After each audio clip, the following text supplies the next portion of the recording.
মাত্র 5 বছর বয়স প্রহ্লাদ, হিরণ্যকশিপুর, যার সন্তান মাত্র 5 বছর বয়স ধ্রুব প্রহ্লাদ, যে হরিকে ভালোবাসত,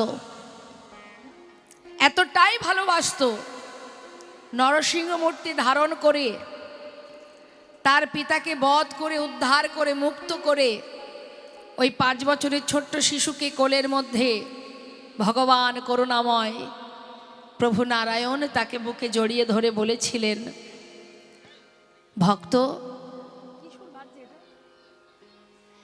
ভক্ত বলো তুমি কি চাও, কি তোমার চাওয়া?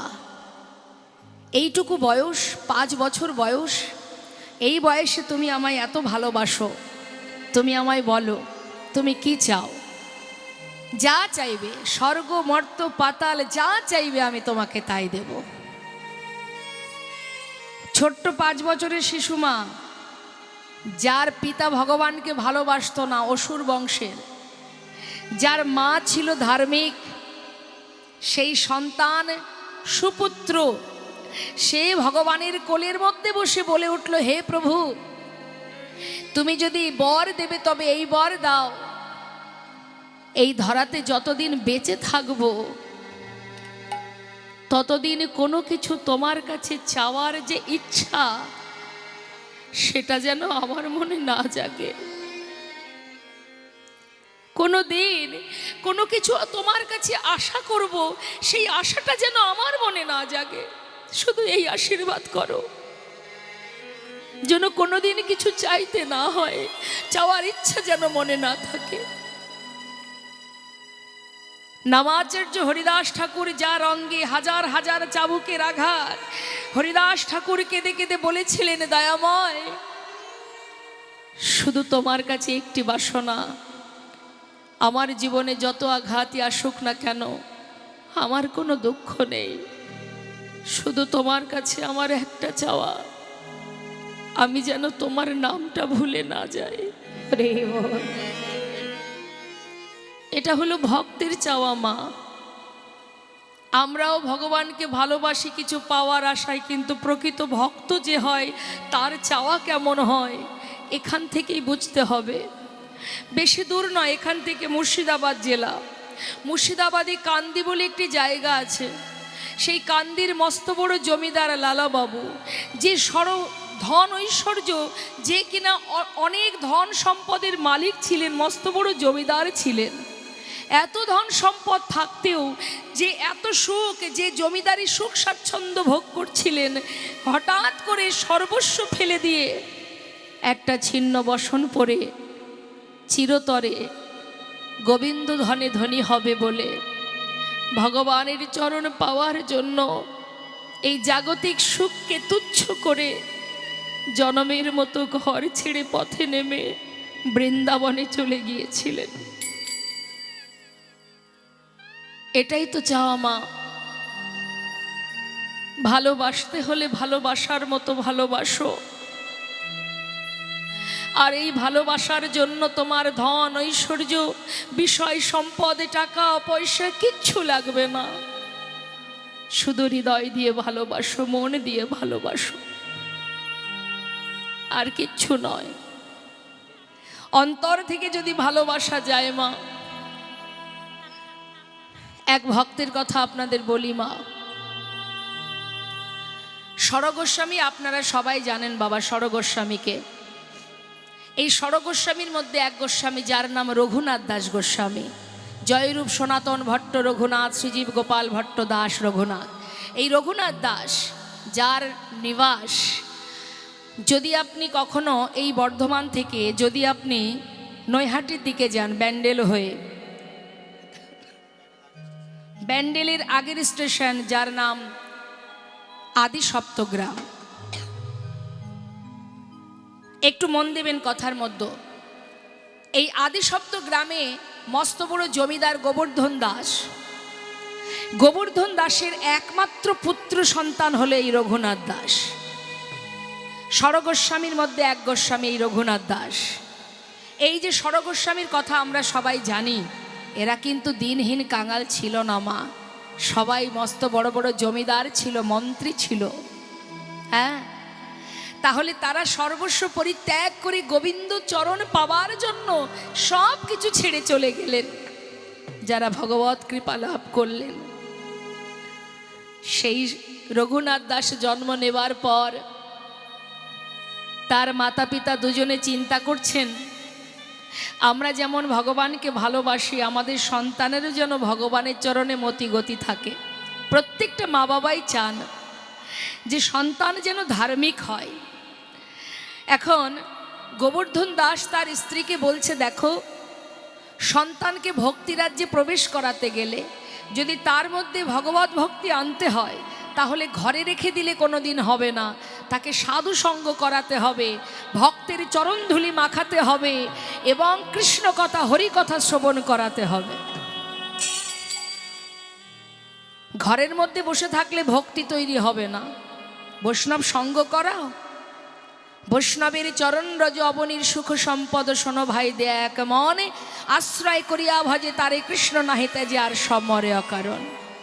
বৈষ্ণবের চরণে জলে কৃষ্ণ ভক্তি বলে, আর কিছু নাহি বলবন্ত।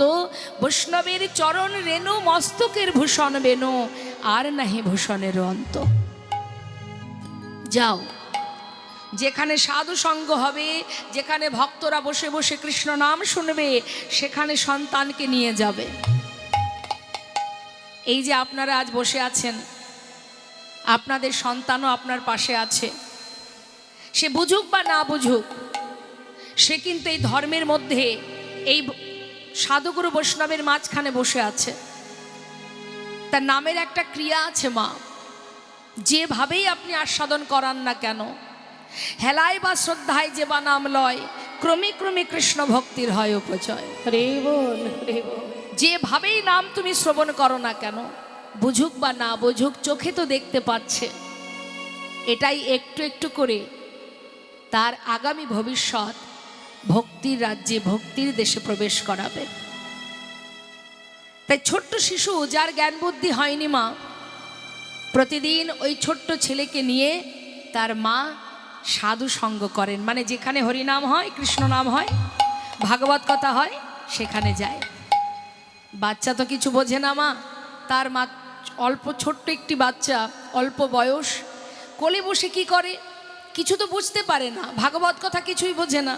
সে শুধু কি দেখে, একজন আর একজনকে জড়িয়ে ধরে আলিঙ্গন করছে, কেউ বা চোখের জলে বুক ভাসিয়ে কাঁদছে, কেউ কৃষ্ণ কৃষ্ণ বলে ধুলাই গড়াগড়ি দিচ্ছে। শিশু কোলের মধ্যে বসে এগুলো দেখে, আর এই দেখতে দেখতে বাচ্চা বড় হচ্ছে। প্রতিদিন সাধু সঙ্গ করায়, প্রতিদিন ভাগবত কথা শোনায়। শুনতে শুনতে শুনতে শুনতে সেই সন্তানের মধ্যে কখনই যে ভক্তি জেগেছে সে কে বা জানে, কেউ জানে না। দেখতে দেখতে মা একটু যখন তার জ্ঞান বুদ্ধি হয়েছে, সে নিজের মনকে প্রশ্ন করে, তাই তো প্রতিদিন যার কথা শুনি, যার কথা শ্রবণ করে সবাই কাঁদে, ধুলাই গড়াগড়ি দেয়, হা কৃষ্ণ কৃষ্ণ বলে, একে অপরকে জড়িয়ে ধরে আলিঙ্গন করে, কে সেই মানুষটি যাকে চোখে দেখা যায় না, শুধু তার কথা শুনে যে পাগল হয়ে যায়? কে সেই মানুষটি যার রূপের কথা এত মধুর, যার গুণের কথা এত মধুর? তার মনের ভিতরে প্রশ্ন জেগে যায়, যাকে চোখে না দেখে সবাই পাগল হয়ে যায়, যার কথা শ্রবণ করে ধুলাই গড়াগড়ি দিয়ে জগৎবাসী কাঁদে, সেই মানুষটাকে যদি চোখে একবার দেখতে পেতাম। শিশুকাল থেকে শুধু শুনেই গেলাম, যদি একবার চোখের দেখা দেখতে পেতাম। দেখতে দেখতে পরিপূর্ণ যৌবন বয়স হয়ে গেল বাবা। আর যখন যৌবন বয়স ছেলের, পথে পথে কৃষ্ণ কৃষ্ণ কৃষ্ণ বলে ঘুরে বেড়ায়। বাবা মা চিন্তায় পড়ে গেল, কি গো মা, আমাদের এই জগতেই আছে, ছেলে মেয়েরা যদি একটু ধার্মিক হয়, যদি ভগবানের সেবা পূজা করে, সবার কথা বলবো না, কিছু কিছু মানুষ, কিছু কিছু ফ্যামিলি পরিবার আছে, ভক্তিরাজ্যে ছেলে মেয়ে এগিয়ে গেলে বলে ওই পথে যাস না, ওই পথে যেতে নেই। এই ঘোর মায়ার সংসারে তাকে আবদ্ধ করে রাখার চেষ্টা করে। শাস্ত্রে বললেন সেই গুরু গুরু নয়, যে জনে তার শিষ্যকে ভগবানের সেবা থেকে দূরে সরিয়ে দেয়, সেই মাতা মাতা নয়, সেই পিতা পিতা নয়, যে জন ভগবানের সেবা থেকে নিজের সন্তানকে নিজের প্রয়োজনে ঘরে বেঁধে রাখে। ছোট্ট ছেলেটা পথে পথে আহা কৃষ্ণ কৃষ্ণ বলে ঘুরছে, গোবর্ধন দাস মাথায় হাত, কি সর্বনাশ, ছেলে তো দেখছি পথের পাগল হয়ে গেল। ও যদি এইভাবে পথে পথে কৃষ্ণ কৃষ্ণ বলে ঘুরে বেড়ায়, আমার এই জমিদারি কে রক্ষা করবে? গোবর্ধন দাস চিন্তায় মগ্ন। গ্রামের ভিতরে যারা গণ্যমান্য আছেন তাদেরকে বাড়িতে ডেকে আলোচনায় বসেছে যে তোমরা আমায় পথ বলে দাও, কি করে সন্তানকে ঘরে বেঁধে রাখবো। সবাই কথা শুনে বলে উঠলেন, তোমার ছেলে যে পথে গেছে তাকে ঘরে বেঁধে রাখা আর কোনো রাস্তা নেই, তবে শেষ চেষ্টা করে দেখতে পারো, যদি পারো সুকন্যার সন্ধান করে তোমার পুত্রের সঙ্গে বিবাহ দিয়ে দাও। অনেক সময় বিবাহ বন্ধনে আবদ্ধ হলে দেখা যেতে পারে যে তোমার ছেলে ঘরে বাধা পড়তেও পারে। গোবর্ধন দাস দেরি না করে চারিদিকে খুঁজতে খুঁজতে অতি তাড়াতাড়ি ছেলেকে বিয়ে দেবে বলে সুকন্যার যোগাযোগ পেয়ে গেল। ভালো একটা দিন দেখে বিবাহ দিল। বিবাহের পরের দিনে ছেলেকে বৌমাকে নিয়ে ঘরে এলেন মা। আসার পর বিবাহের পরের দিনকে কি বলা হয়? কাল রাত্রি, তাই তো? হয়তো এদিকে নিয়মটা আছে তো। কাল রাত্রিতে শ্বশুর মশাই ডাকছে বৌমাকে, মা এদিকে এসো। নতুন বউ, নাম তার সরজু। বাবা কিছু বলবেন? হ্যাঁ মা, তোমাকে আমার পুত্রবধূ করে ঘরে এনেছি কেন জানো? শোনো মা, শিশুকাল থেকে আমার ছেলে এমন একজনের কথা শুনে বড় হয়েছে, আজ ছেলে আমার পথে পথে পাগলের মতো ঘুরে বেড়ায়, কিন্তু ও ছাড়া তো আমার আর কেউ নেই, তাই তোমাকে এনেছি আমার ছেলের ভালোবাসা দিয়ে, আমার ছেলেকে তোমার ভালোবাসা দিয়ে তুমি ঘরে বেঁধে রাখবে মা, পারবে তো? সে যেন আমার কোল ছেড়ে কোথাও না যায়। বাবা আমি চেষ্টা করব। চলে গেল কাল রাত, এলো ফুলশয্যা রাত। রঘুনাথ দাস ফুলশয্যা ঘরে বসে কাঁদছে। হে দয়াময়, হে তোমার কেমন কঠিন পরীক্ষা। সারা জীবন শুধু তোমার নাম শুনেছি, আজ মনে বড় আশা তোমায় একবার চোখের দেখা দেখব।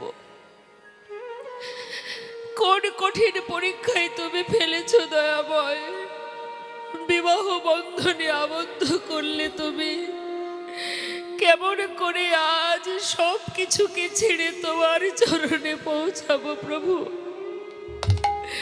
তুমি যে পরীক্ষায় তুমি নাও না কেন, আমি তোমার চরণে যাবই যাব দয়াময়, যাবই যাব।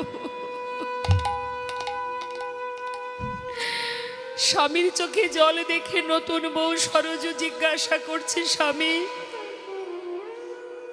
আজকের সুখের দিনে, আনন্দের দিনে তোমার চোখে জল কেন? সরজু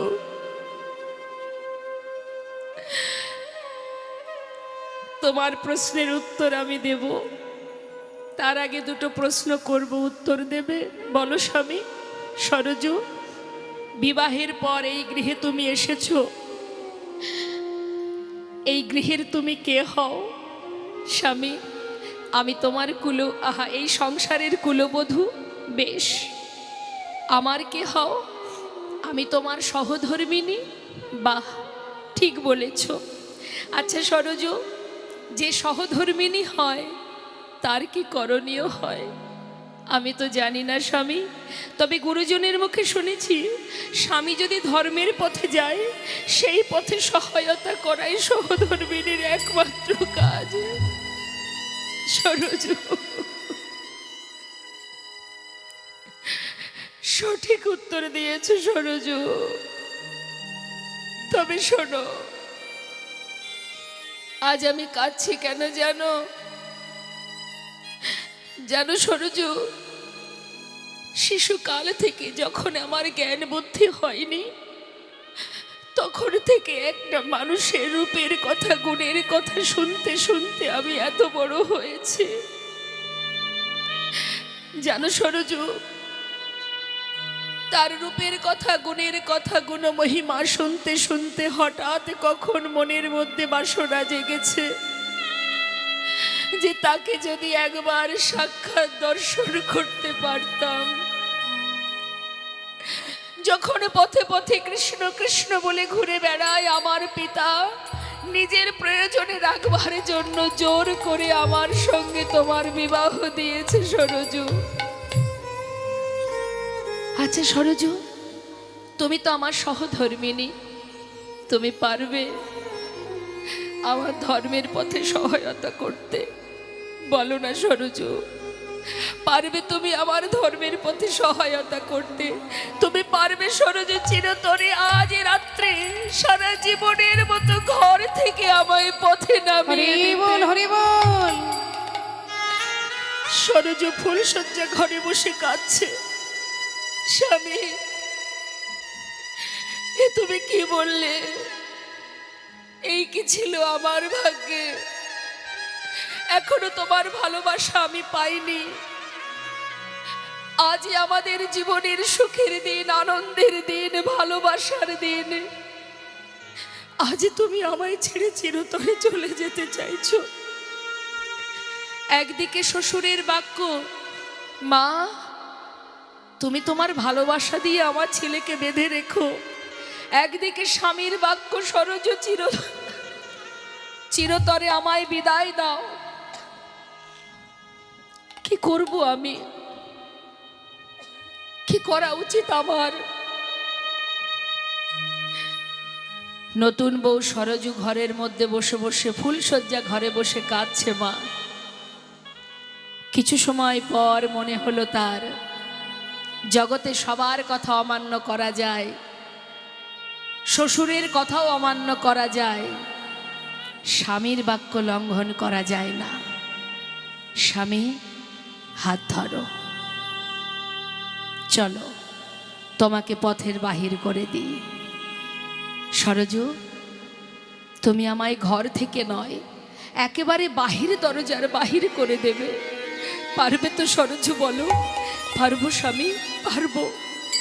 হাতটি ধরে বাহির দরজার বাইরে নিয়ে গিয়ে পথের ধারে, তখন মধ্যরাত মা, কেউ জাগেনি, ওই মধ্যরাত্রে সরজু স্বামীকে পথের মাঝে দাঁড় করিয়ে তার চরণটা জড়িয়ে ধরে কাঁদছে আর বলছে, স্বামী আজই তোমার সঙ্গে আমার প্রথম দিন, আজই আমাদের জীবনের শেষ দিন। এখনো তোমার ভালোবাসা আমি পাইনি, তাই তোমার কাছে শুধু আমার একটি বাসনা, হৃদয় মাঝে যে শুদ্ধ প্রেম, যে পবিত্র প্রেম, যে ভক্তি, যে ভালোবাসা নিয়ে তুমি ছুটে চলেছ, আমার বিশ্বাস একদিন তুমি তার চরণ পাবেই পাবে। স্বামী, যেদিন তার চরণ পাবে, কথা দাও স্বামী, কথা দাও। সেদিন অভাগিনী রে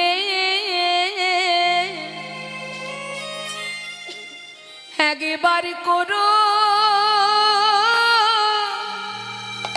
করো স্মরণ। সেদিনে অভাগিনী রে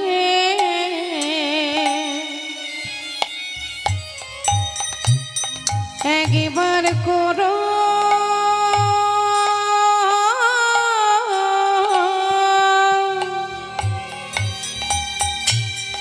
একবার করো স্মরণ।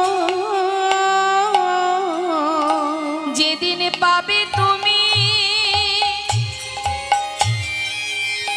গোবিন্দ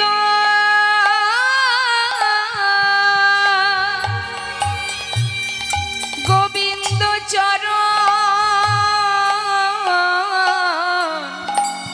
সেদিন ভাগিনী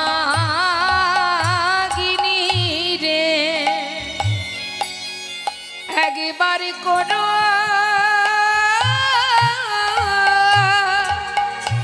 করো শরণ যেদিন পাবে তুমি ও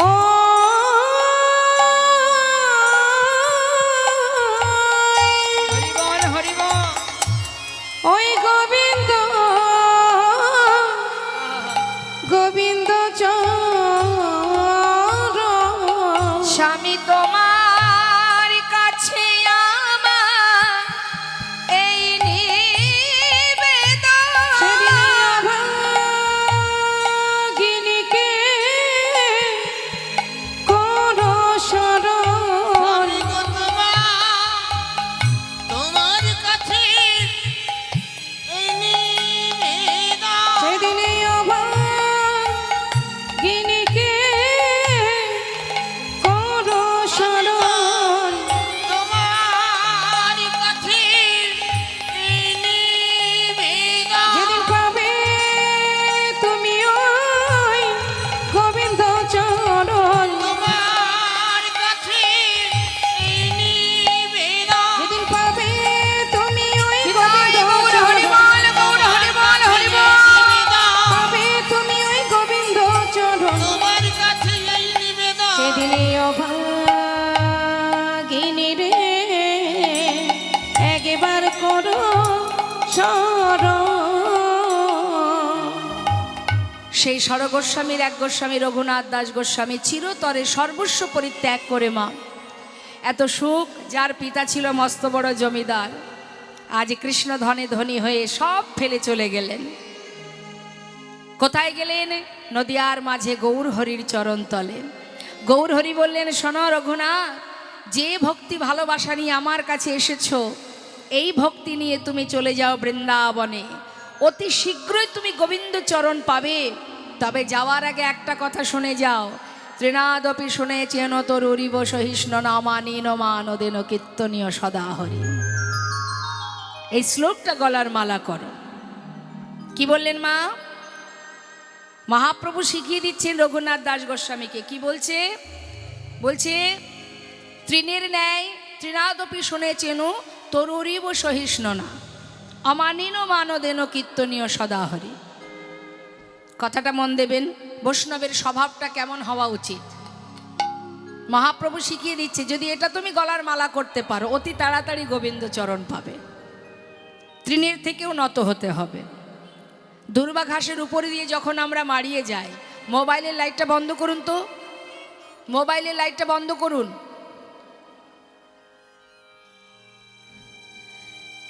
দুর্বা ঘাসের উপর দিয়ে যখন আমরা মারিয়ে যাই দুর্বা ঘাস কোনো প্রতিবাদ করে মা করে কি করে না বরং সে কি করে আপনি যখন মারিয়ে চলে যান পদদলিত করেন সে মাথাটা নিচু করে তারপর আপনি চলে যাওয়ার পর সে আবার মাথা তোলে তাই না বৈষ্ণব মহাজন বললেন দুর্বা ঘাস কিছুক্ষণ বাদে মাথা তোলে তুমি সেটাও তুলতে পারবে না দুর্বা ঘাসের থেকেও নত হতে হবে এটা বৈষ্ণবের স্বভাব হবে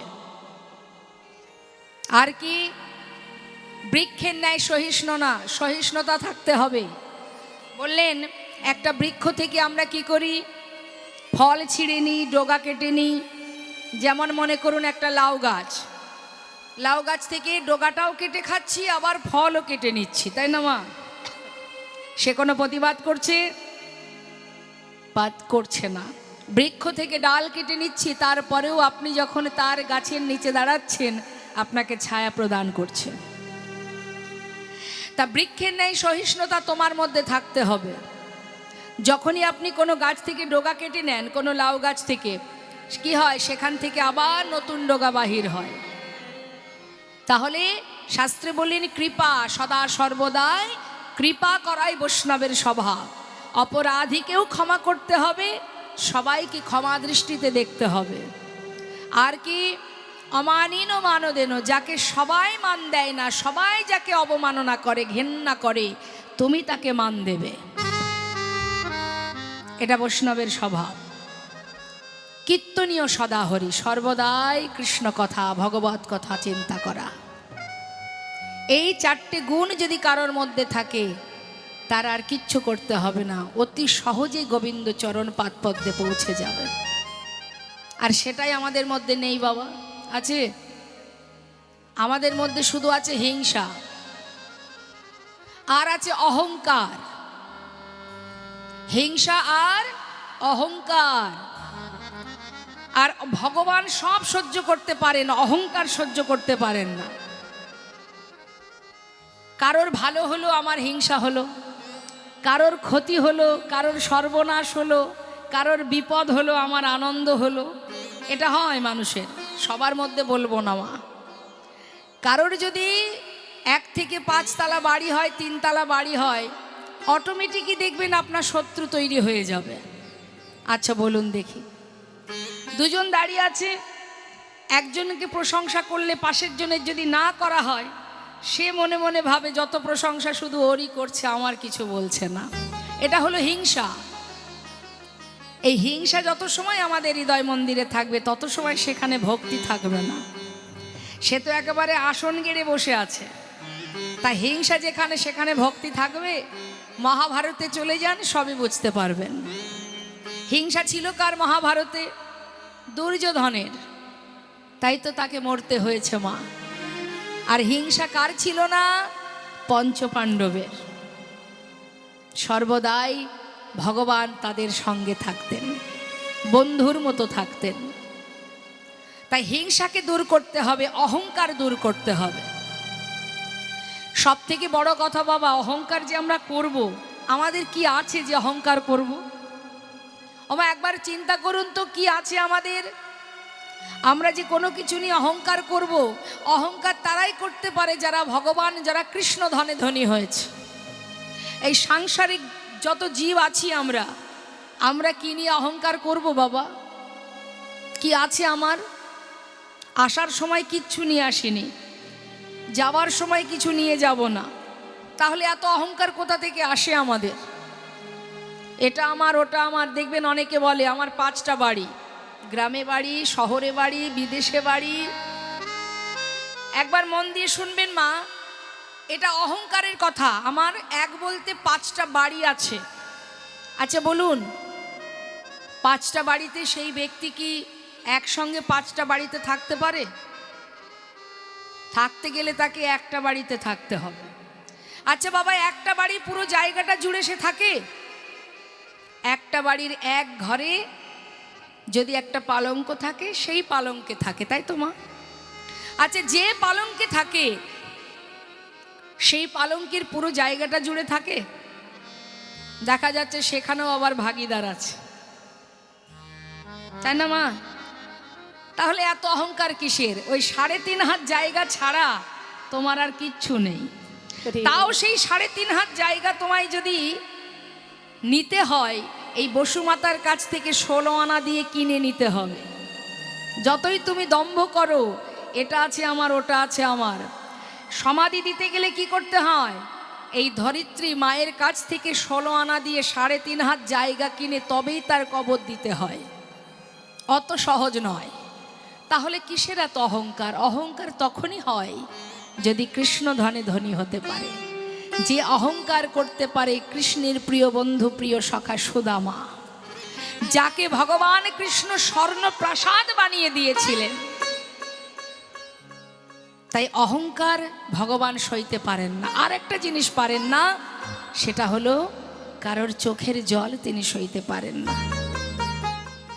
ভক্ত যদি কাঁদে, সংসারের জন্য নয়, যদি নিজের জন্য কেউ কাঁদে, হে দয়াময়, ভজন জানি না, সাধন জানি না, 84 লক্ষ জনী ভ্রমণ করে মানব জন্ম পেয়েছি, দেখতে দেখতে গোনাদিন ফুরিয়ে যায়, আয়ুরবি পশ্চিম দিকে ঢলে পড়তে চলেছে, এখনো তোমায় চিনতে পারলাম না, ভালোবাসতে পারলাম না। আমি অধম, আমি অধমা, আমি পাষণ্ড, আমি পামর, আমি মূর্খ। নিজ গুণে কৃপা করে তোমার সন্তানকে তুমি হাত ধরে পার করে নিয়ে যেও। হরি বল। আর কিচ্ছু করতে হবে না মা। শাস্ত্রে বললেন ঘোর কলিযুগের এটাই হলো মাহাত্ম্য। জীব যদি মাত্র দুফোঁটা নয়ন বাড়ি বরিশন করে, কলিযুগে আর কিচ্ছু করা লাগে না। তাই তো মহাজন বললেন ধন্য কলিযুগ ধন্য অবতীর্ণ শ্রী চৈতন্য। সুধাম নবদ্বীপের মাঝে গৌর সুন্দর ভাবনিধি গৌর হরি, যিনি কিনা ওমাস্তে কথা নয়, যিনি নবদ্বীপ ছেড়ে চিরতরে চলে গিয়েছিলেন এক সময়। কেন গিয়েছিলেন জানেন? করুণাময় গৌর সুন্দর জীবের কল্যাণের জন্য হরিনাম দিতেন। কিন্তু কিছু কিছু ব্রাহ্মণ সমাজ ছিল যারা নিমার এই হরিনাম বন্ধ করার জন্য বিভিন্নভাবে তাকে নানাবিধ সাজা দিয়েছিলেন। শুধু তাই নয়, আস্তে কথা নয়, ওই নিমায়ের হরিনাম, নিমায় শ্রীবাসের ঘরে হরিনাম করতেন বলে গৌর হরি শ্রীবাসের ঘরে, শ্রীবাস হচ্ছে দেবর্ষি নারদ, যিনি এই কলিযুগে হয়েছেন শ্রীবাস পণ্ডিত, যার ঘরে হরিনাম করতেন ওই গৌর সুন্দর। আর সেই নিমায় হরিনাম করত বলে নবদ্বীপের কিছু ব্রাহ্মণ সমাজ চাপাল গোপাল ভবানী মায়ের পূজার সজ্জা নিয়ে শ্রীবাস অঙ্গনের ঘরের সামনে ছড়িয়ে ছিটিয়ে রেখেছিলেন। কেন রেখেছিলেন? যাতে সকালবেলা বৈষ্ণবগণ এই পথে যাবার সময় শ্রীবাসের ঘরের সামনে ভবানী মায়ের পূজার সজ্জা দেখে মদের ভাণ্ড ভেঙে ফেলে রেখেছে, এগুলো দেখে যাতে সবাই শ্রীবাসকে মন্দ কথা বলে, কটু কথা বলে। চাপাল গোপাল ভাবলেন এক, হয়ে গেল বাবা আর এক। সকালবেলা গৌরহরি অন্তরে জানতে পারলেন যে ভক্ত এমন কাণ্ড করেছে চাপাল গোপাল। তাই প্রভু আমার ছলনা করে বলছে শ্রীবাসকে, শ্রীবাস আজ আর তোমার ঘরে হরিনাম করতে ভালো লাগছে না, তুমি এক কাজ করো, দরজা খুলে দাও, আমি মায়ের কাছে যাব।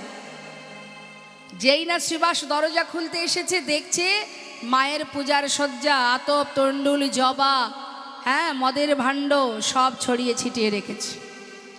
তাই না দেখে শ্রীবাস পণ্ডিত নিজে হাতে সব পরিষ্কার করছে, আর বৈষ্ণবগণ যাচ্ছে গঙ্গায় স্নান করতে। তারা শ্রীবাসের ঘরের সামনে এমন কাণ্ড দেখে কেউ বা যজ্ঞসূত্র, কেউ বা শিখা ধরে অভিশাপ দিচ্ছে কি, যে শ্রীবাস পরম বৈষ্ণব, যার ঘরের সামনে এমন কর্ম করেছে, যেজন করেছে তার নিস্তার নেই, সে ধ্বংস হয়ে যাবে। যেই না সাধু বৈষ্ণব অভিশাপ দিচ্ছে, তখন শ্রীবাস পণ্ডিত বলেছিলেন যে তোমরা তাকে অভিশাপ দিও না, সে আজ মায়ের পূজার সজ্জা নিয়ে আমার ঘরের সামনে ছড়িয়ে ছিটিয়ে রেখেছে। তার কারণ এটাই, সে আমাকে এটাই জানিয়ে গেল, শ্রীবাস আমার মতো পাষণ্ড, আমার মতো পতিত এখনো নবদ্বীপে পড়ে আছে। হরি বল। তোমার ঘরে পতিত পাবন গৌর হরি, তুমি একবার তাকে বলে কৃপা করে আমার মতো পাষণ্ডকে যেন সে পার করে নেয়, আমাকে যেন উদ্ধার করে নেয়, তোমরা অভিশাপ দিও না। তা মাগো, এইভাবে নানাবিধ যন্ত্রণা প্রভুকে পেতে হয়েছে, তথাপিও প্রভু হাল ছাড়েননি। কেন ছাড়েননি? প্রভু তিনি আমাদের বিশ্বপিতা, আর আমরা তার সন্তান, তাই না মা? সন্তানের মঙ্গলের জন্য মা বাবা যেমন চেষ্টা করেন, সারা জীবন কষ্ট করেন, করুণাময় গৌর সুন্দর জীবের কল্যাণের জন্য তিনি বারবার এসেছেন, যুগে যুগে এসেছেন এই ধরাতে জীবের মঙ্গলের জন্য। তাই আজ করুণাময় গৌর সুন্দর তিনি সর্বস্ব পরিত্যাগ করে একদিন নবদ্বীপ ছেড়ে, সবাইকে ছেড়ে চলে গিয়েছিলেন। সন্ন্যাসী হয়ে কাটুয়া কাঞ্চননগর থেকে কেশব ভারতীর আশ্রম থেকে শিক্ষামন্ত্র নিয়ে যখন চলে যান সন্ন্যাসী হয়ে, সেই সময় গৌরহরির মা সচিমাতা তিনি গঙ্গার জলে প্রাণ বিসর্জন করতে যান। নিত্যানন্দ প্রভু বলেছিলেন, মা তুমি এমন করে নিজেকে বিসর্জন করো না, ভাই নিমাই যত দূরেই থাক আমি তোমার কাছে ধরে নিয়ে আসব। পথের মাঝখান থেকে নিমাইকে ধরে নিয়ে এসে শান্তিপুরে অদ্বৈত আচার্য প্রভুর গৃহে মায়ের সঙ্গে গৌরহরির মিলন হয়। যখন মিলন হয়েছে, মা দেখছে ছেলে সন্ন্যাসী হয়ে গেছে। মা যখনই দেখেছে যে নিমাই সন্ন্যাসী হয়েছে, মা কাঁদছে। গৌরহরি বললেন, মা তুমি কেঁদো না, তোমার যদি ভালো না লাগে আমি তোমার সাথে আবার নবদ্বীপে ফিরে যাব। মা বললেন, যে একবার সন্ন্যাসী হয়ে যায় এই মায়ার সংসারে তার আর মন বসে না। তাই বাবা, তুমি যখন সন্ন্যাসী হয়ে গেছো তোমাকে আমি আর ধরে রাখবো না, তুমি যেতে পারো। মা তাহলে অনুমতি করো আমি বৃন্দাবনে যাই। মা বলেছিলেন, আমি বৃন্দাবনে যাবার অনুমতি তোমায় দেব না, যদি তুমি যেতে চাও নীলাচলে বাস করো, মানে পুরীধামে মা। তাই মায়ের বাক্য শিরোধার্য করে মাথায় করে নিয়ে গৌরহরি চলে গিয়েছিলেন ওই নীলাচলে। যারা পুরীধামে গেছেন জগন্নাথ দর্শনে নিশ্চয়ই আপনারা জানেন, জগন্নাথ মন্দিরের সামনে একটা গরুর স্তম্ভ আছে। ওই গরুর স্তম্ভটা জড়িয়ে ধরলে ওই সোজা শুধুমাত্র জগন্নাথকে দেখা যায়। তা গৌর সুন্দর প্রতিদিন ওই প্রভাতকালে গরুর স্তম্ভটা জড়িয়ে ধরে জগন্নাথ দর্শন করতেন, প্রতিদিন জগন্নাথ দেখতেন। অর্থাৎ মন্দিরের ভিতরে এক জগন্নাথ, বাইরে এক জগন্নাথ, একজন আরেকজনকে দেখছে। প্রভু আমার দর্শন করছে জগন্নাথকে, আপনি আচার্য ধর্মজীবকে শেখায়, আর সমস্ত ভক্তগণকে নিয়ে ওই নীলাচলে প্রভু আমার কৃষ্ণ নাম করছে। ভক্ত সবাই বলো, প্রভাত সময় হলো। প্রভাতকালে হরিনাম করছে, কৃষ্ণ নাম গাইছে। কৃষ্ণ কৃষ্ণ বলো, প্রভাত সময় হলো, কৃষ্ণ কৃষ্ণ বলো। কৃষ্ণ ভজ কৃষ্ণ চিন্ত, কৃষ্ণ নাম করসার, নাম বিনা কলি জীবে গতি নাহিয়া। আর কৃষ্ণ ভজ কৃষ্ণ চিন্ত, কৃষ্ণ নাম করসার, নাম বিনা কলি জীবের গতি নাহিয়া। শোনো, যে না সেই কৃষ্ণ ভজনিষ্ঠা করি, নামের সহিতে আছে আপনি শ্রীহরি। নাম ভজ নাম চিন্ত, নাম করসার। হরি বল হরি বল হরি বল হরি বল হরি বল হরি বল হরি বল হরি বল। হরি বল হরি বল হরি বল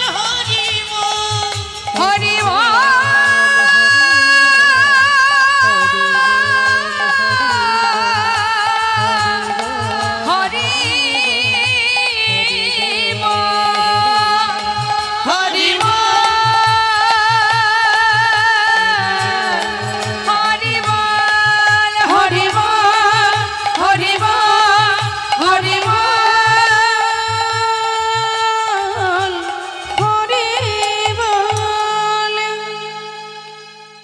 সবাই মিলে নীলাচলের মাঠ আলোকিত করে হরিনামে সবাই মেতে উঠেছে। মা যখন ভক্তগণকে নিয়ে হরিনাম করছে, ঠিক সেই সময় অন্তর্যামী গৌরহরি অন্তরে জানতে পারলেন তার এক ভক্ত দূরে দাঁড়িয়ে দাঁড়িয়ে কাঁদছে। গৌরহরি যখনই জানতে পারলেন যে তার এক ভক্ত দূরে দাঁড়িয়ে কাঁদছে, ধীরে ধীরে তার সামনে দাঁড়ালেন। তার সামনে গিয়ে জিজ্ঞাসা করলেন, কে তুমি? এমন করে দূরে দাঁড়িয়ে দাঁড়িয়ে কাঁদছো? ওমা আমার দিকে তাকান, ওই দেখুন আমার মায়েরা দেখছে ওইদিকে কি আছে, ওইদিকে কি আছে? খুব চঞ্চল আমাদের মায়ের মন, খুব চঞ্চল, মাথাটা শুধু এদিক। কি হবে এগুলো করে? মাথা স্থির থাকে না, শুধু মাথা এদিক ওদিক করছে। কি দেখছেন? হ্যাঁ, কে বাড়ি যাচ্ছে, কে আসছে? বাড়ি কেউ যাচ্ছে না, বাড়ি যাওয়ার সময় হলে বাড়ি যাবে। হরি বল। এটা তো বাড়ি নয়, এটা থাকার জায়গা, বাসস্থান। কোথায় বাড়ি আমাদের? এটা বাড়ি? এখানে যা আছে এগুলো বাড়ি? থাকার জায়গা। চাকরি করছেন, চাকরি করতে গেলে কোয়ার্টার দেয় না? হ্যাঁ, এই কোয়ার্টার পেয়েছেন থাকার জন্য। চাকরিটা কি বলুন তো? ভগবানের চরণে দাসত্ব বৃত্তি করা। না হয় আমরা করছি না, আমরা ভগবানের দাস না হয়ে সব মায়ার দাসত্ব করছি, মায়ার পূজা করছি। ছেলের ভবিষ্যৎ, মেয়ের ভবিষ্যৎ, স্বামীর ভবিষ্যৎ, মানে সংসার করছি আমরা। সংসারটা তো আর আমরা তৈরি করিনি, সংসার আগে থেকেই ছিল বাবা, কি তাই না? তাহলে শাস্ত্রে কি বলছে দেখুন, কৃষ্ণ ভজিবার তরে সংসারে আইনো। কোথায় এসেছি আমরা? কৃষ্ণ ভজিবার তরে সংসারে আইনু, অর্থাৎ আমরা এসেছি কোথায়? সংসারে। সংসার ছিল, আমার মা বাবা সংসার করছিলেন তো, আমার মা বাবার আগেও তো সংসার ছিল। সংসারের জায়গায় আছে, আমরা মাঝখানে ঢুকেছি কৃষ্ণ ভজন করব বলে। তাই অনেকে দেখবেন বোকার মতো বলে, আর ভাই এখন আর কীর্তন শোনার সময়, সংসার করেছি। সংসার আমরা কেউ করিনি মা, সংসার বলে না, সংসার করিনি আমরা। সংসার, আমি যখন মারা যাব সংসার আমার সঙ্গে চলে যাবে, তাহলে সংসারের জায়গায় থাকবে, আমিই শুধু থাকবো না। সংসার আমরা কেউ করিনি, এসেছি কৃষ্ণ ভজন করার জন্য, কৃষ্ণ ভজিবার তরে।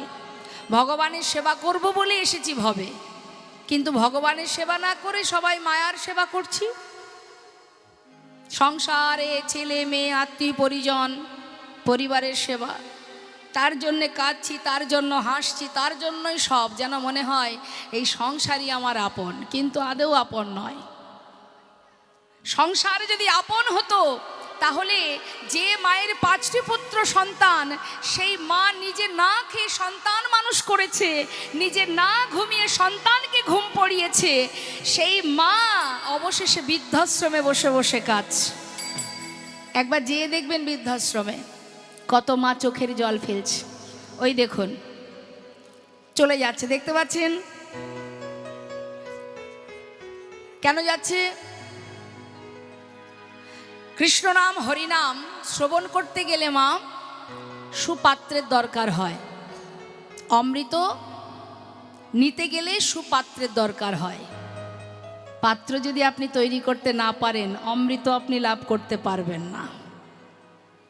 শাস্ত্রে বললেন, मन की तरंग को मार लो बस हो गया भजन, आदत बुरी सुधार लो बस हो गया भजन, आए हो तुम कहाँ से यार जाओगे कहाँ, इतना दिल विचार लो बस हो गया भजन। অত সহজ নয়।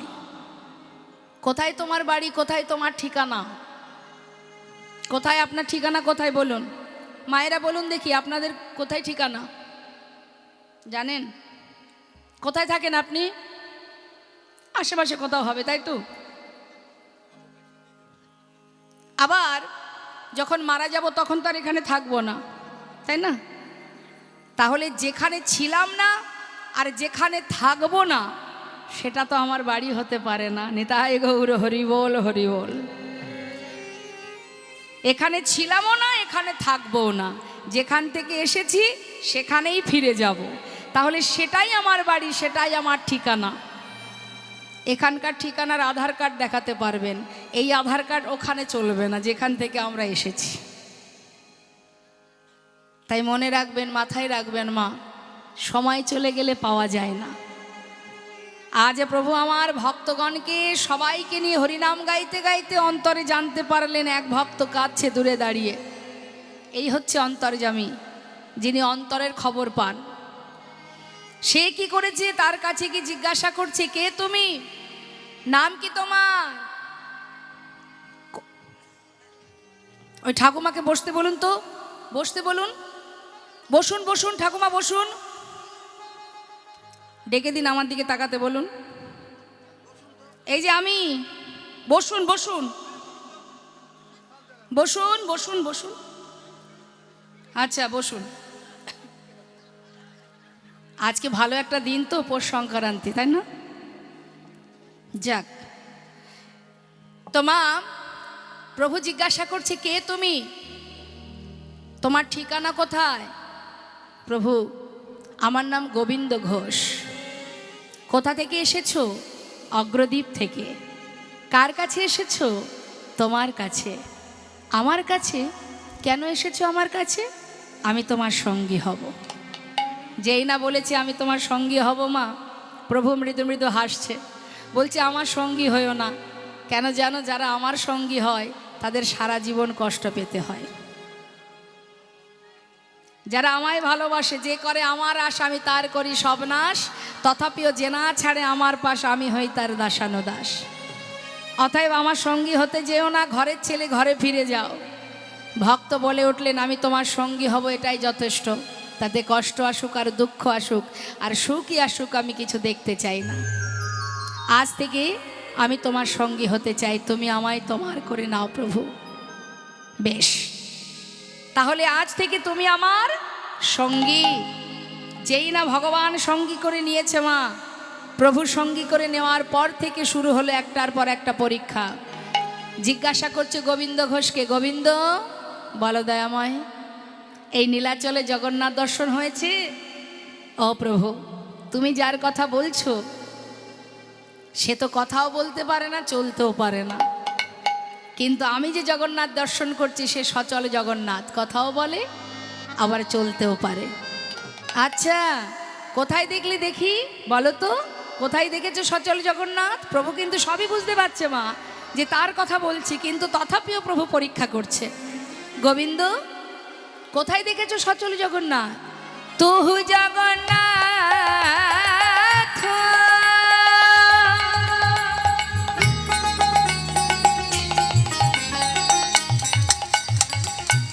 ও গো দয়াময়,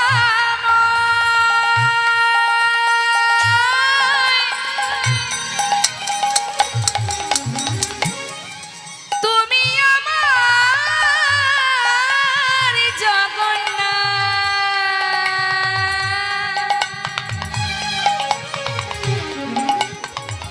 তুমি আমার, তুমি আমার মাধব। হে কি পামই,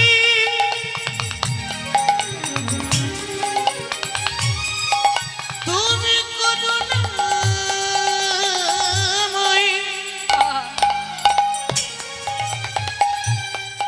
তুমি আমার জগন্নাথ, তুমি প্রভু।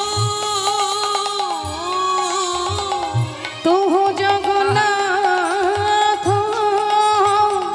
জগতে কহায় আসে, জগ বহে নাহি মোয় ছায়। হে মাধব বহু তুমি নতি করু তোয়, হে মাধব আমি ওই চরণে সবে সবে আমি ওই চরণে সবে সপেছি। ও গয়ামা বলিতে কিছু রাখি নাই গো, আমি ওই চরণে সবে সপেছি।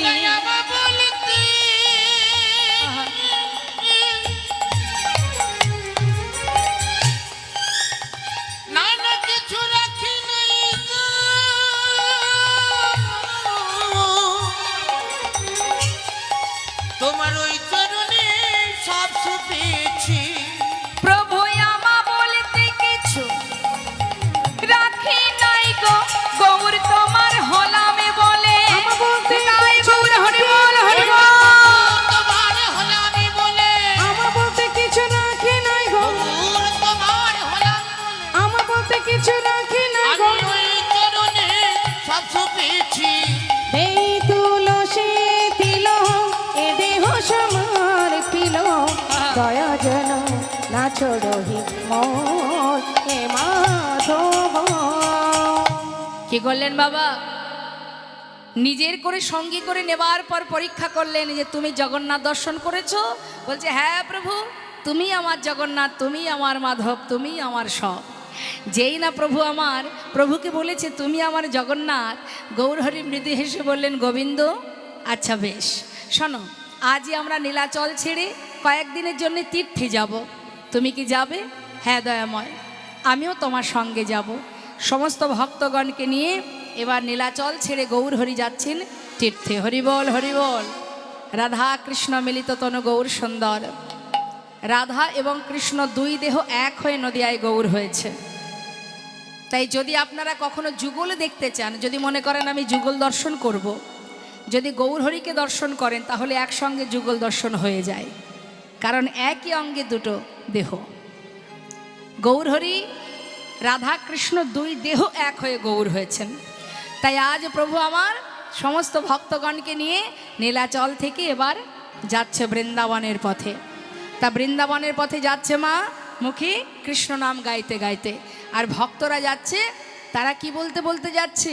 গৌরহরি বলছে ভক্ত তোমরা এক কাজ করো, আমার সঙ্গে কৃষ্ণ নাম করো। ভক্তরা বলছে না প্রভু, কৃষ্ণ নাম আমরা কেউ গাইব না, তুমি করো কৃষ্ণ নাম।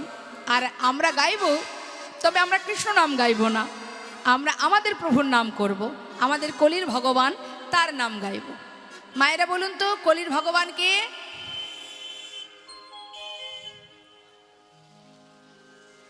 কলির ভগবান কে? জোরে বলুন।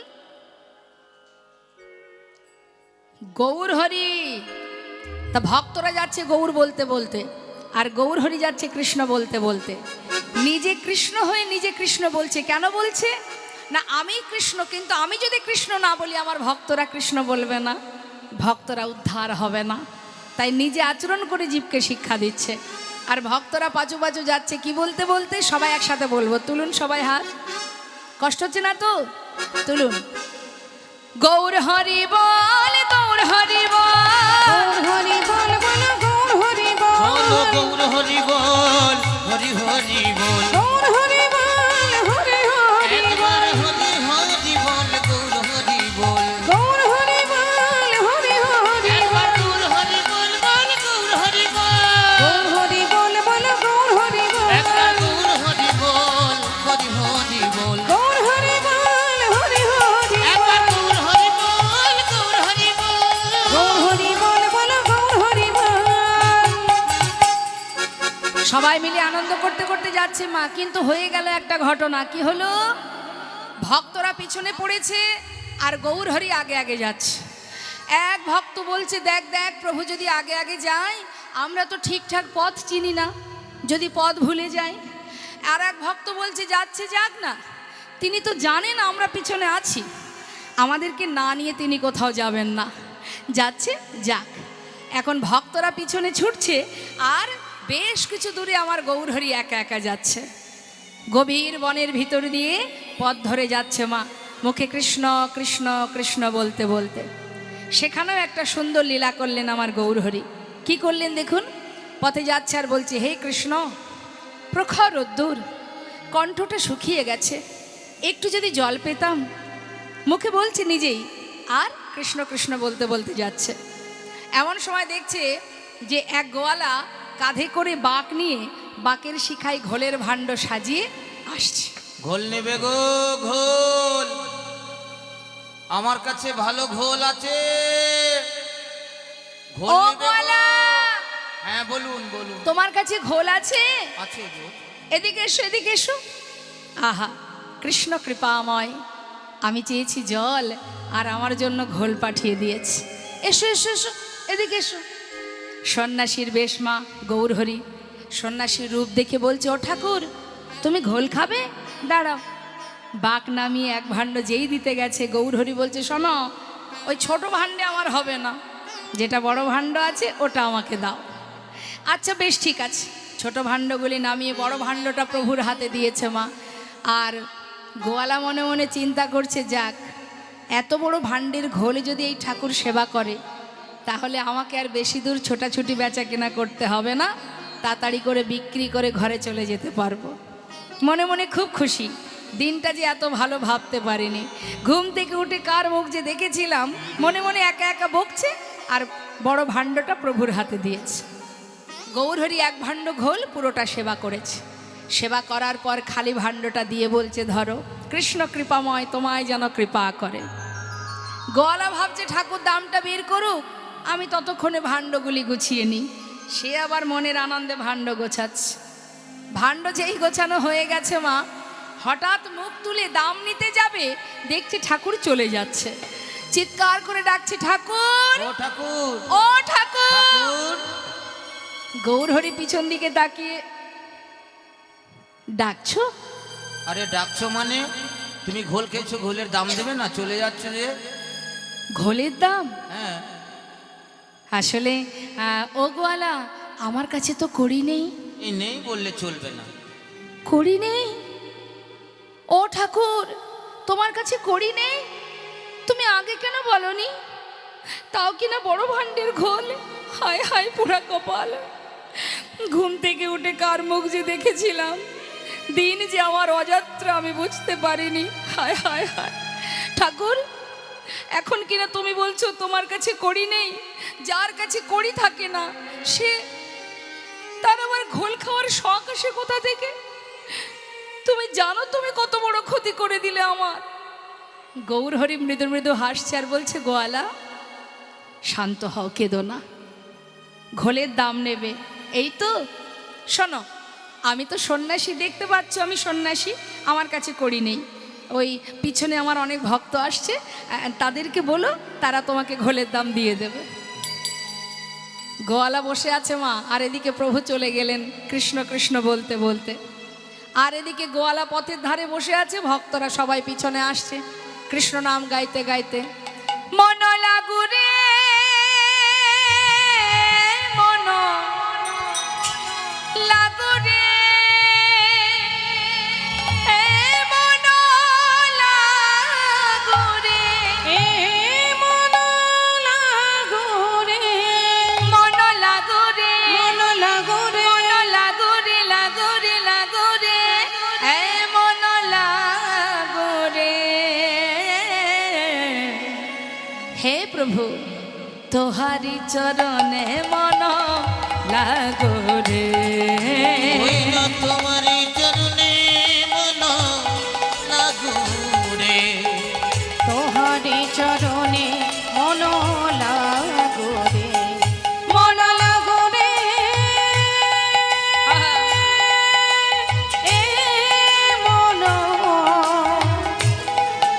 লাগুরে, এ মন লাগুরে, মন লাগুরে, মন লাগুরে, লাগুরে, লাগুরে, লাগুরে, এ মন লাগুরে। তোহারি চরণে মন লাগুরে, আর তোহারি চরণে মন লাগুরে, ওই না তোমারই চরণে মন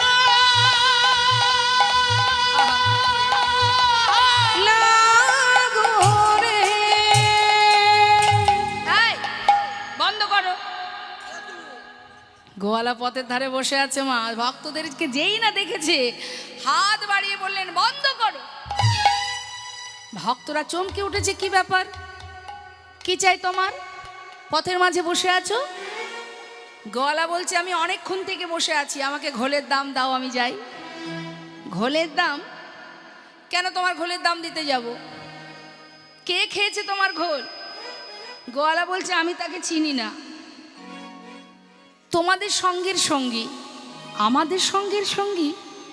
এই ঘোল খেয়েছো? এই তুমি কি গোয়ালার কাছ থেকে ঘোল খেয়েছো? এই তোমরা ঘোল খেয়েছো? আমার সঙ্গে কাকা ছিল, খাইনি। আমার সাথে ছিল, খাইনি। ওমা, আপনারা ঘোল খেয়েছেন? কেউ তো খায়নি। তা ঘোল যদি কেউ না খাবে, শুধু শুধু কেউ দাম দেবে? বলছে, না গো না, আমরা তো কেউ ঘোল খাইনি। গোয়ালা বলছে, বললাম তো তোমাদের দলের লোক। ঘোল খেয়ে বলে কিনা দাম নাই। দাও তো, দাও, শিগগিরই দাও, ঘোলের দাম দাও, আমি যাই। আরে বাবা, হ্যাঁ? বলো বলো, শোনো শোনো শোনো, তুমি চেনো তাকে? না চিনি না। নাম জানো? না তাও জানি না। দেখতে বলতে পারবে? হ্যাঁ সেটা যদি সেটা একটু বলো দেখি শুনি। বলতে পারবো। তার দেখতে কেমন শোনো তাহলে বলি। এমন মানুষ আমি আগে কখনো দেখিনি। আমা বর্ণনা দিচ্ছে, মা বলছে বলো দেখতে কেমন, তবু তো চিনতে পারবো। এবার বর্ণনা দিচ্ছে কেমন দেখতে জানো, রূপটা কেমন। নবীন যৌবন, নবীন যৌবন গো, দেখে মনে হলো 23-24 বছর বয়স হবে। আচ্ছা গায়ের রং কেমন, গলিত কাঞ্চন, সোনার মতো দেখতে।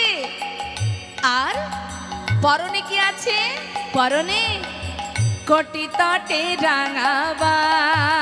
দেখিলাম নবীন যৌবন,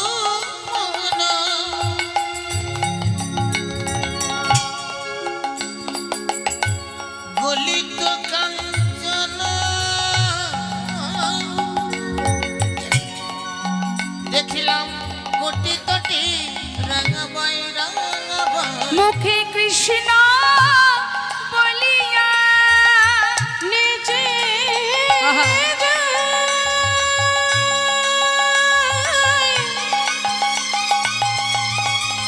মুখে কৃষ্ণ কৃষ্ণ কৃষ্ণ বলে, প্রেমানন্দে বাহু তোলে। মুখে কৃষ্ণ বলিয়া, ওই দেখো দু বাহু তুলিয়া। নাচিয়া নাচিয়া যায়, নাচিয়া নাচিয়া যায়। কাঁচা সোনা, কাঁচা সোনা, দেখে মনে হলো কাঁচা সোনা। আমার দেখে মনে হলো কাঁচা সোনা। দাঁড়াও দাঁড়াও দাঁড়াও দাঁড়াও, হ্যাঁ কাঁচা সোনার মতো দেখতে। আরে সে আর কে হবে, জগতে কাঁচা সোনার মতো দেখতে তো একজনই আছে, আমাদের নদিয়ার চাঁদ গৌর হরি। আচ্ছা এবার বুঝেছি, গৌর হরি তোমার কাছ থেকে ঘোল খেয়েছে, দাম দিতে পারেনি। কিন্তু জানো গোয়ালা, সে যেমন সন্ন্যাসী, তার কাছে করি নেই, আমরা তো তারই সঙ্গী, আমরা করি কোথায় পাবো। হায় হায় হায় পোড়া কপাল, দিন এত খারাপ যাবে ভাবিনি। ওই ঠাকুর মিথ্যা কথা বলল, এরা নাকি দাম দেবে, এখন এরাও দিতে পারলো না। হায় হায় হায়, ওই ঠাকুরের কোনোদিন ভালো হবে না, কখনো ভালো হবে না। একার মতো বকছি আর মনে মনে ভাবছি আর কি হবে, পথে বসে কেঁদে। সব দিন তো আর সমান লাভ হবে না, বেচা কেনার মধ্যে লাভ লস সব কিছু আছে। যা গেল তো গেল, যাক বাবা, একজন সন্ন্যাসী তো খেয়েছে, যাই আজ আর বেচা কেনা করবো না, ঘরে চলে যাব। এই ভেবে যেই না বাঘটা তুলতে যাবে মা, হঠাৎ দেখছে বেজায় ভারী। ভগবান কাকে কখন কিভাবে কৃপা করে কেবা জানে। আমার যুগ কটি 4, সত্য ত্রেতা দাপর কলি। এই 4 যুগের মধ্যে শ্রেষ্ঠ যুগ। আচ্ছা এই বাচ্চাগুলোকে বলছি, এই এই বাচ্চা, এই টাকা, এখান থেকে আর একবারও যাতায়াত করবি না, ঠিক আছে? সবাইকে বলছি সামনে দিয়ে যাতায়াত করবেন না, যেহেতু পিছনে ভক্ত বসে আছে, এখানে লীলা কথা চলছে, মাঝখান দিয়ে যাতায়াত করবেন না। যদি প্রয়োজন হয় পিছন থেকে যাবেন, সামনে দিয়ে কেউ যাবেন না। তো মা কি বললাম কথাটা, প্রণমঃ কলিযুগ সর্বযুগ সার। 4 যুগের মধ্যে শ্রেষ্ঠ হলো এই কলিযুগ। যদি বলেন কেন শ্রেষ্ঠ, কলির তো অনেক দোষ, কলির পদে পদে দোষ। কলির ছেলে মেয়েরা কোনো ভুল করলে ছেলে মেয়েদের কোনো দোষ হয় না, হয় গিয়ে কলির। সবাই দেখবেন কি বলে, যদি কোনো ব্যক্তি অপরাধ করে কি বলে, এটা তো কলিযুগ, যার কারণে ছেলে মেয়েদের এই অবস্থা। তার মানে দোষ সব কলির, মানুষের কোনো দোষ নেই। বৈষ্ণব মহাজন বললেন, যে কলির এত দোষ, যে কলিযুগে প্রত্যেকটা জীব পদে পদে অপরাধ করছে, সেই কলিযুগকে মহাজনগণ, বৈষ্ণবগণ, পণ্ডিতগণ, ভক্তগণ বললেন প্রণামঃ কলিযুগ সর্বযুগ সার। কলিকে প্রণাম জানাচ্ছে কেন? যে ব্যক্তির দোষ থাকে, হাজারটা দোষ থাকে যার, তার আর ভালো গুণ কি থাকতে পারে মা? বললেন গুণ তো অবশ্যই আছে। যার অনেক দোষ থাকে তার একটা ভালো গুণ থাকলেও থাকে। তা সেই ভালো গুণটা কি কলির? অনেক ভালো গুণ, যেটা অন্য কোনো যুগে ছিল না। অন্যান্য যুগে ভগবানকে লাভ করতে গেলে জীবকে অনেক কষ্ট করতে হতো, যজ্ঞ করতে হতো, পূজা অর্চনা করতে হতো, তপস্যা করতে হতো। কৃত্যে যদ্ধায়তে বিষ্ণু ত্রেতায় যজ্জতে মোক্ষ দাপরে পরিচর্যং কল তদ্ধৌরি সংকীর্তনা। কলিযুগে কিচ্ছু করতে হয় না। ঘোর কলিযুগে না আছে পূজা অর্চনা, না আছে যাগযজ্ঞ, না আছে ধ্যান তপস্যা। অপবিত্র পবিত্র বা সর্ববস্তাঙ্গত পিবা যশারে পুণ্ডরিকাক্ষ সবাদ অভ্যন্তর সূচি। অর্থাৎ তুমি সূচি থাকো, অসুচি থাকো, পবিত্র থাকো, অপবিত্র থাকো, যেখানে থাকো, যেমনই থাকো, যখনই হরিকে স্মরণ করবে তখনই তোমার ভিতর বাহির পবিত্র হয়ে উঠবে। এত সহজ উপায় পেয়েও আজও আমাদের চেতনা চৈতন্য হলো না বাবা। সহজে কোনো কিছু পেলে তার প্রতি কদর থাকে না, ভালোবাসা থাকে না মা। সহজে পেয়েছি তো কষ্ট করতে হচ্ছে না। একবার কৃষ্ণ নামে যত পাপ হরে জীবের সাধ্য নেই জীব তত পাপ করে, এই যে শ্লোকটা আছে। জীব মনে করছে সারা জীবন যাই করি না কেন, শেষে গিয়ে যদি একবার কৃষ্ণ নাম করতে পারি, হরি নাম করতে পারি, উদ্ধার হয়ে যাব। অত সহজ, অত সহজ নয় মা। ভক্তি অত সহজ নয়। হৃদয় মাঝে যে পরমাত্মা বসে আছেন, পরমাত্মা রূপে যে ভগবান বসে আছেন, তিনি তো জানেন। তুমি যে ভগবানকে ভালোবাসো, এই যে মায়ের চরণে আজকে পূজা হলো, মাকে আমরা ভালোবাসি, মায়ের পূজা হচ্ছে, এই পূজার পিছনে যদি কোনো উদ্দেশ্য থেকে থাকে, স্বার্থ থেকে থাকে, যে মা আমি তোমার সেবা দেব, আমি এটা করব, সেটা করব, আমার যেন ছেলের চাকরি হয়, যেন একটা নাতি হয়, যেন একটা বৌমা হয়, এই যে নানাবিধ আমাদের জীবনে আশা, এই আশা নিয়ে ভগবানকে ভালোবাসলে সেটাকে প্রকৃত ভালোবাসা বলে না। ভালোবাসার মধ্যে কোনো স্বার্থ থাকে না মা। তুমি যাকেই ভালোবাসো না কেন, তাতে কোনো স্বার্থ থাকবে না, তবে হচ্ছে সেটা প্রকৃত ভালোবাসা। কোনো কিছু পাওয়ার আশা, স্বার্থ পূরণের জন্য ভগবানকে ভালোবাসা, মাকে ভালোবাসা, যাকেই ভালোবাসি না কেন। সরস্বতী ঠাকুরকে বাড়িতে নিয়ে এসে পূজা করে কারা করে? যে বাড়ির ছেলে মেয়েরা লেখাপড়া করে, যে বাড়িতে গান বাজনা হয়, মা সরস্বতীকে সেখানে সেবা দেওয়া, পূজা দেওয়া হয়। বিশ্বকর্মার পূজা কারা করে? যার বাড়ি কলকারখানা আছে, গাড়ি ঘোড়া আছে, সেই বাড়িতে বিশ্বকর্মা ঠাকুরকে নিয়ে এসে পূজা করা হয়। তার মানে কি, এর পিছনে কারণটা কি? একটা না একটা কিছু উদ্দেশ্য, আশা, কিছু পাওয়ার আশা। আর এটা হচ্ছে স্বার্থ সিদ্ধির জন্য ভালোবাসা। আর নিঃস্বার্থে যারা ভালোবাসে, যারা কিছু চায় না, এমন ভক্ত কতজনার কথা বলবো আপনাদের কাছে। একবার সবাই মিলে কলিজীবের শ্রেষ্ঠ ধন হরিনাম সংকীর্তন মহামন্ত্র সবাই মিলে একবার জপ করব, কেমন? সবাই গাইবেন, এই তো সুযোগ। পরম বৈষ্ণবী মায়ের চরণে প্রণাম করে সবাই জানান, মায়ের অন্তরে নিজের মনের কথা মাকে জানান, মা কৃষ্ণ ভক্তি দাও, কৃপা করো মা, তুমি তো জগৎ জননী, কৃষ্ণ ভক্তি দাও যেন গোবিন্দ চরণ লাভ করতে পারি। তুলুন হাত সবাই মিলে, প্রত্যেকে তুলুন। আমি নাম করব, হরিনাম শুনবেন, আর সেই আমার শেষ হলে আপনারা সেই সুরে হরিনাম গাইবেন। শুনুন, ভালো করে শুনে নিন। হাত নামালে হবে না, হাত তুলুন। কষ্ট হচ্ছে? কষ্ট হচ্ছে না তো? কষ্ট যদি না হয় তাহলে তুলে সবাই একসঙ্গে হাত তুলে একসঙ্গে হরিনাম মহামন্ত্র জপ করবেন হাতে তালি দিয়ে। কর্ম করলে কি হয়? শরীর ভালো থাকে। বাড়িতে তো কাজ করা হয় না, এখন তো সব মেশিনেই কাজ হয়, তাই না বাবা? রান্না করতে গেলে কাঠ জ্বালাতে হয় না, মশলা করতে গেলে বাটতে হয় না, কাপড় কাচতে গেলে তার জন্য কিছু লাগে না, সব মেশিনেই হয়ে যায়। তাহলে কাজ কোথায়? কাজ তো নেই। দেখবেন একটা কাজ ডাক্তার বলে সকালবেলা 4 কিলোমিটার হাঁটবে, ভোর হতে না হতেই ঘরের বিছানা ছেড়ে হাঁটতে শুরু করে দেয়। কি হয়েছে? না ডাক্তার বলেছে হাঁটতে হবে।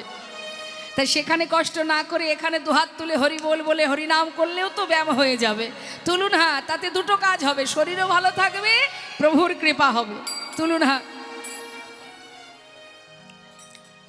এদিকে কি হলো আমার বাবা? চেয়ারে বসেছে বলে হাত তুলবে না, ঠিক করেছে।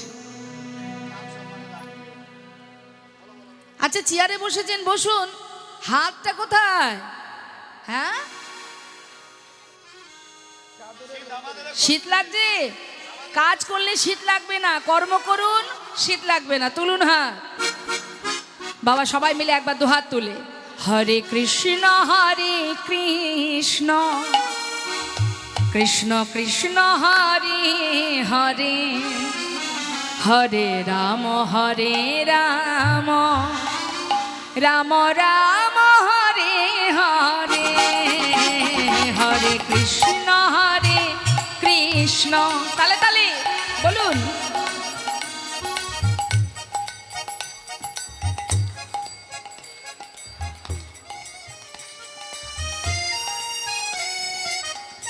ও মা, ঝগড়া করো? না না, ছি ছি ছি ছি, মায়েরা ঝগড়া করে নাকি? তাই দেখেছেন তো মা কেমন কথাবার্তা, ভালো লাগে শুনতে। মায়েরা কেন ঝগড়া করতে যাবে? মায়েরা কোনো ঝগড়া করে না। ওমা, সবাই মিলে একবার জোরে জোরে হরিনাম করুন, ওই বিড় বিড় করে গাইলে হবে না। তুলুন হাত উচ্চস্বরে প্রত্যেকে। হরে কৃষ্ণ কৃষ্ণ কৃষ্ণ হরে হরে, হরে রাম রাম রাম হরে হরে, হরে কৃষ্ণ হরে।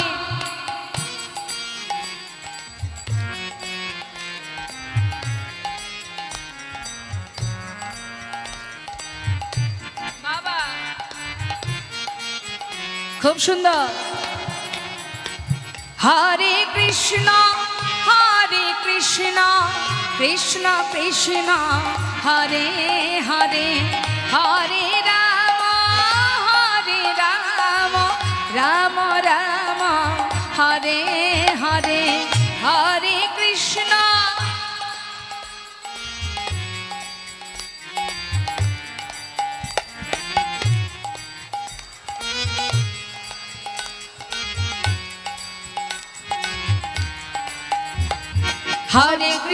হরে কৃষ্ণ কৃষ্ণ কৃষ্ণ হরে হরে, হরে রাম রাম রাম হরে হরে। হরে কৃষ্ণ কৃষ্ণ কৃষ্ণ হরে হরে, হরে রাম রাম রাম হরে হরে। হরে কৃষ্ণ কৃষ্ণ কৃষ্ণ হরে হরে, আহা। হরে রাম রাম রাম হরে হরে। হরে কৃষ্ণ কৃষ্ণ নিতাই গৌর হরি বল হরি বল। হরে হরে রাম রাম রাম হরে হরে। নিতাই গৌর হরি বল হরি বল। কৃষ্ণ কৃষ্ণ হরে হরে, হরে রাম রাম রাম হরে হরে। হরে কৃষ্ণ কৃষ্ণ কৃষ্ণ হরে হরে, হরে রাম রাম রাম হরে হরে। হরে নামৈব কেবলম কল নাস্তেব গতির অন্যথা। নাম ছাড়া কলিজীবের নাহি আর ধর্ম, সর্বধর্ম সার নামে শাস্ত্র মর্ম। বৈষ্ণব মহাজন বললেন, কলিহত জীবের যত পাপই থাকুক না কেন, কলিযুগের একটা মহৎ গুণ হলো একবার কৃষ্ণ নামে যত পাপ হরে জীবের সাধ্য নেই, জীব তত পাপ করে। তাই আজ বৈষ্ণব মহাজন পদাবলিতে বললেন, এ তৃণভুবনে আনন্দে ভরিল, তিন ভুবনে আনন্দে ভরিল, উঠিল মঙ্গল তিন ভুবনে আনন্দে ভরিল, উঠিল মঙ্গল কহে প্রেমানন্দে এমন গৌরাঙ্গে, প্রেমানন্দে এমন গৌরাঙ্গ, রতি না জনমিল কহে প্রেমানন্দে এমন গৌরাঙ্গে, রতি না জন্মিল মোর। রতিমতি হল না গো, রতিমতি হলো না, নানা রতিমতি হল না গো, রতিমতি হলো না, এমন দয়াল গৌর অবতারে রতিমতি হল না গো। দয়াল গৌর অবতারে, ভাবি আসা যাওয়া সারে হল, দয়াল তাই গৌর হরি বল।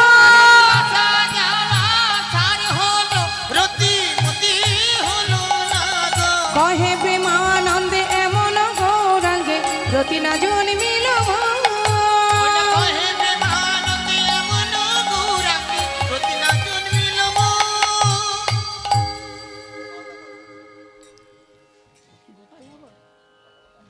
জয় রাধে। এত সময় আমরা ছিলাম গৌর কথা শ্রবণ করলাম, এবার আমরা লীলা কথায় যাব মা, সেটাও গৌর কথা। তো লীলা কথায় প্রবেশ করার আগে সবাই মিলে একবার নিতাই গৌরের জয়ধ্বনি করব। নিতাই গৌর হরিবল হরিবল। একটি ভজন শুনতে শুনতে আমরা লীলায় প্রবেশ করব। হ্যাঁ, তো আজকের ভজন যেহেতু নবদ্বীপে, তাহলে একটা গৌরের ভজন হয়ে যাক। সবাই মিলে একটা গৌরের ভজন শুনবো।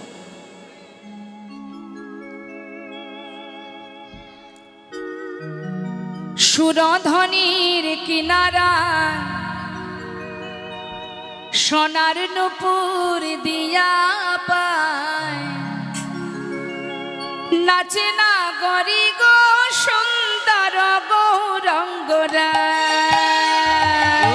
সুরধনির কিনারা অনানপুর দিয়া পায়, নাচে না করে গো সুন্দর গৌরাঙ্গরা।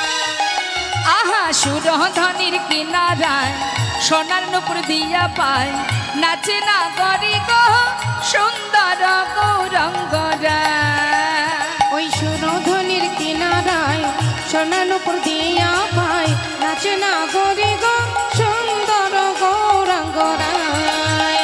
আহা সুন্দর, আহা সুন্দর, আহা সুন্দর গৌরঙ্গরায়, নগরী গো সুন্দর গৌরাঙ্গরায়।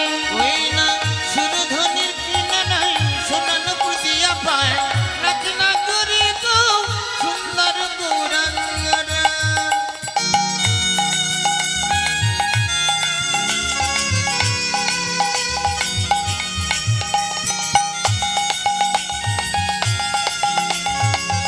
নিতাই গৌর হরিবল হরিবল।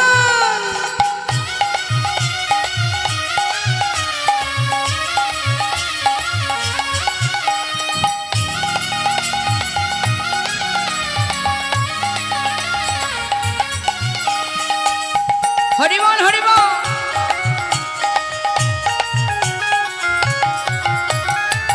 সুন্দর কপালে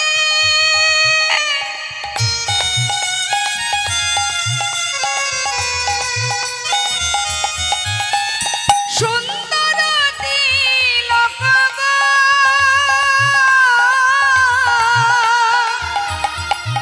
ওই সুন্দর কপালে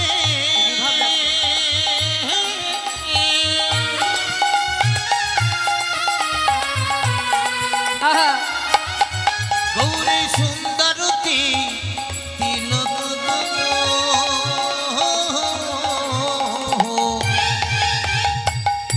সুন্দর কপালে সুন্দর তিলক।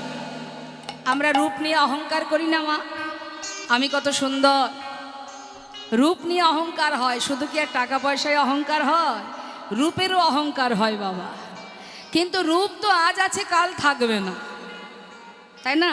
আমাদের এই রূপ আজ আছে কাল থাকবে না, তাহলে এটা নিয়ে অহংকার করে লাভ নেই। রূপ তো সেটাই, আমরা সাজলে সুন্দর, না সাজলে সুন্দর নই। দামি দামি পোশাক পরবো, দামি গহনা পরবো, দামি মেকআপ করব, তবে সুন্দর। আর যে অঙ্গে না আছে দামি পোশাক, না দামি অলঙ্কার, অঙ্গন্যা ভূষিতা নিপুর কৈরিষিত ভূষণা বিনা যেন ভাতি তদ্রূপামতি কথ্যতে।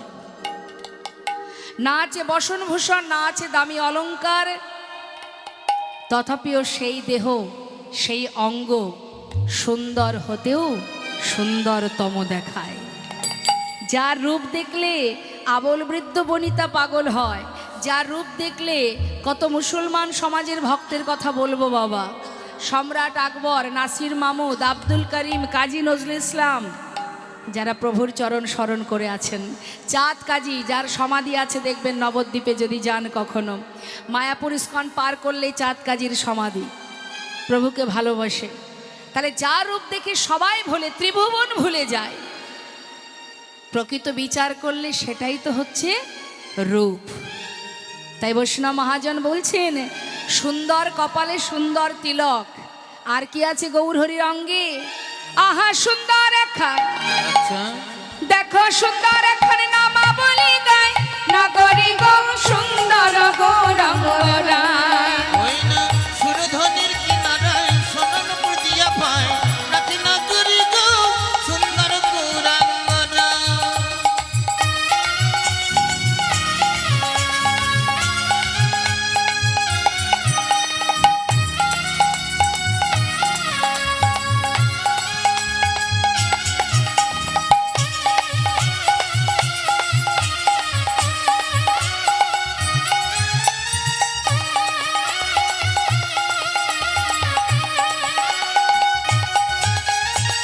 সুন্দর নয়নে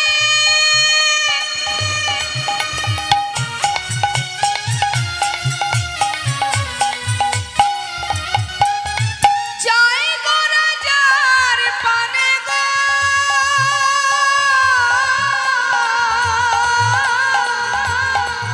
ওই সুন্দর নয়নে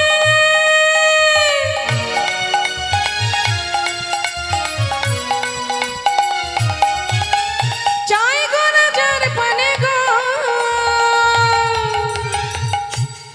প্রভু যদি কারোর দিকে একবার তাকায়, তার অবস্থা কি হবে?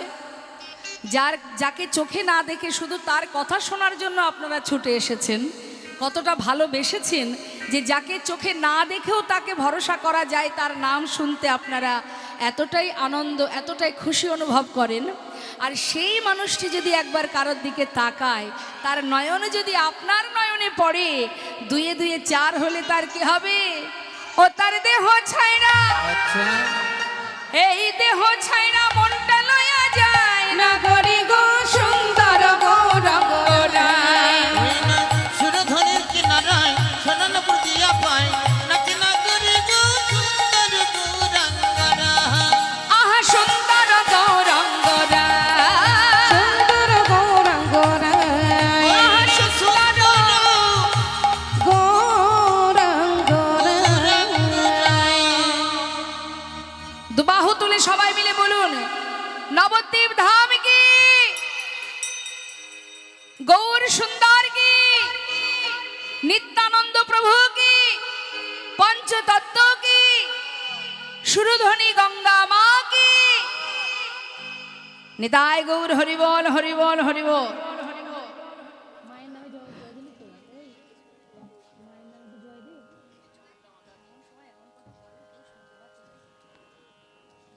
जय राधे, हरे कृष्णा।